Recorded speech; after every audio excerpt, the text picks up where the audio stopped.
Good morning, Dan and Amy. So the reviews are in, some of them at least, on Trump's immigration policy speech yesterday, or I should say Wednesday evening. And it's interesting. There's not a lot of surprises. This is a bit of one. National Review Online, the editors at National Review Online, this is one of the repositories of the Never Trump folks, right? Right. A tough but sensible immigration policy is their editorial this morning on Trump's plan. Practical one. Trump's crowd-pleasing antics aside, in his immigration speech on Wednesday, he laid out a sensible, realistic path forward on genuine immigration reform. Now, the flip side of that is the kind of the more corporatist position, Wall Street Journal editorial board, Trump's Fortress America, suggesting that the speech was not the quote-unquote softening policy Mr. Trump had been signaling for more than a week, making suppositions about what may have happened to derail the softening they were hoping for. But essentially, they take the position that Charles Krauthammer takes, which is the only realistic immigration reform in a comprehensive fashion is enforcement first and some sort of earned path to citizenship for those who have been here illegally and whose only crime is to come to this country illegally. This is the point that Tim Kaine, he's the suburban dad on the down low that is running with Hillary Clinton. Yeah, the real boring politician. Yeah. He was on Morning Joe yesterday, and here was his attempt to undermine what Trump had to say on Wednesday night. Joe, kind of talking out of both sides of his mouth in a way that I think the diplomacy side of it was kind of embarrassing, and then the speech last night was frightening and divisive. So the diplomacy side, the central piece of his whole campaign is immigration, deportation nation. We're going to build a wall. We're going to make Mexico pay for it. But when he gets in the room with the president of Mexico, he forgets this? He's been saying it, and the Mexican president knows he's been saying it, but he doesn't bring it up. Did he choke? Was he afraid? Did he have a little crisis of confidence at the end? He's so lame. Does Kaine need a safe space? He was frightened by that. The hyperbole is just, it never ends. Well, this is of course what you had to anticipate. What we should always anticipate: the left doing their bigot baiting, to borrow the phrase from Rusty Reno. This is what they do. It is always going to be bigot baiting. They don't want to address point by point the 10 planks of the platform that Trump presented. So they just do the bigot baiting. You heard at the top, this has been used against the speech has been given against the Irish and the Italians and the Chinese throughout the course of history.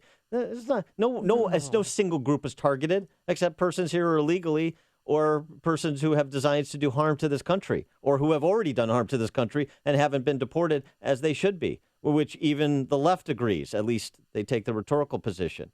So, I thought that's just so anemic, that effort by Kaine. And then it actually got worse as he's making the rounds. He's on CNN with Chris Cuomo. Oh, no. And he says sanctuary cities don't exist. Even Chris Cuomo wouldn't stomach it. Look, I was a mayor and I was a governor. I trust the voters of communities to hold their mayors and their police departments responsible. When Donald Trump kind of goes after these phantom sanctuary cities and talks about how bad they are, basically what he's going after is police chiefs. And I trust police chiefs in terms of knowing what should be done to keep their community safer, and police departments and mayors a lot more than I trust Donald Trump. There's so much. So first of all, and Chris Cuomo's like, what do you mean they're not phantom? They exist. There are cities like Chicago. They're saying, well, we're not going to aid federal law enforcement with enforcing federal immigration laws. Now, that's real, and it is not a police chief decision. It's a civilian political leadership decision. It here is in Chicago. It is in Cook County. It is in San Francisco. No, don't put this off on police. Another kind of feeble attempt by Kaine to try and align Clinton and Kaine, of all people, with law enforcement in this country. I don't think that's going to sell. But for more on the reactions to the Trump speech, we're joined by Sam Clovis, who is the Trump National Campaign co-chairman and a chief policy advisor. Sam, thanks for joining us again. Appreciate it. Well, thanks, you bet. It's great to be on with you. And so how do you respond, particularly to kind of the centrist critique of Trump's policy rollout on immigration, which really centers around what are you going to do with people who have come here illegally, yes, but have lived here legally and productively for many years, and they want an earned right to citizenship. And Trump said everybody's going to be eligible for deportation who has come here illegally. Although I may not, although that's down the rank order of priority of people that we need to deal with, and that's not good enough for some. Well, I think that the issue is that the value most treasured in America is the rule of law. That's been that way for over 100 years. As for polling data goes back to the turn of the 20th century to support that. And I think that really the American people are looking for someone that's going to enforce the law. And that's all we're saying. That's all we've ever said, is that we will enforce the law.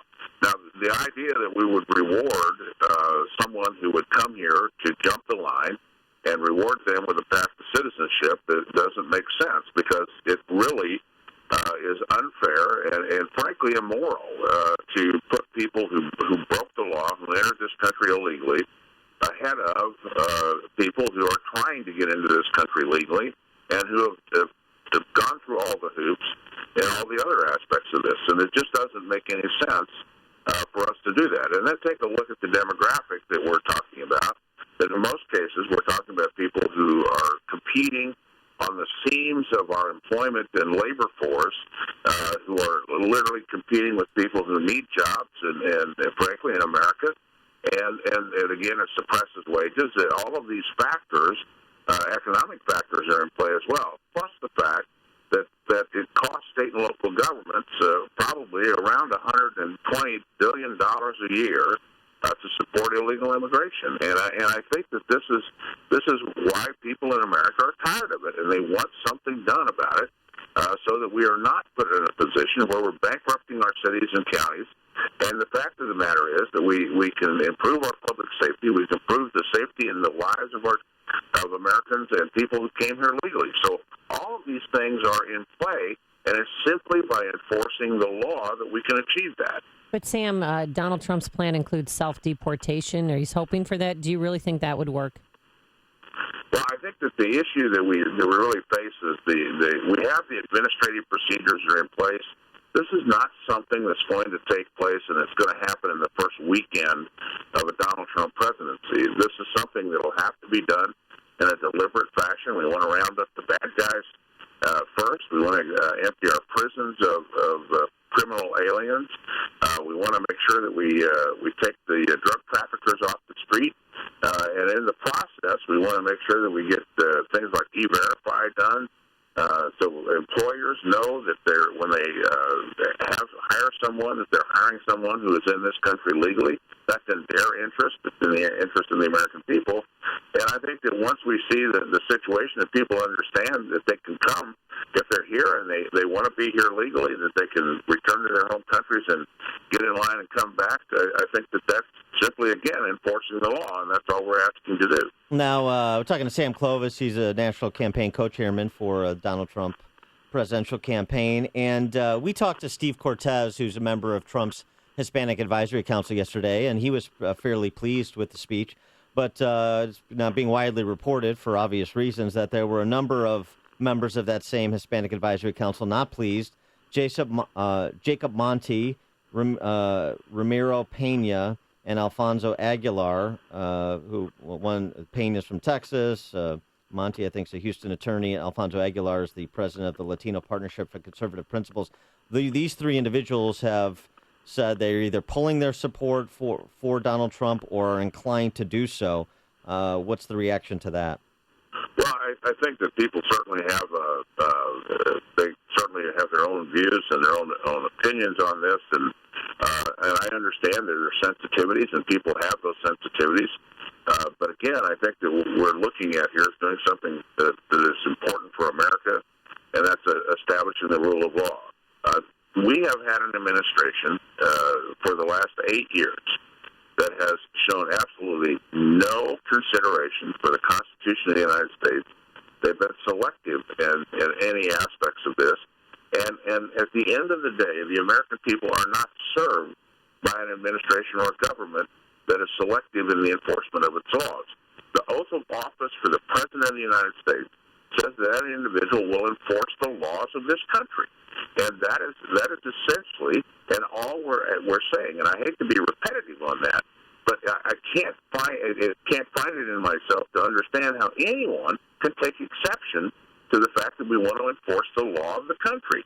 And now these laws were passed in a bipartisan manner.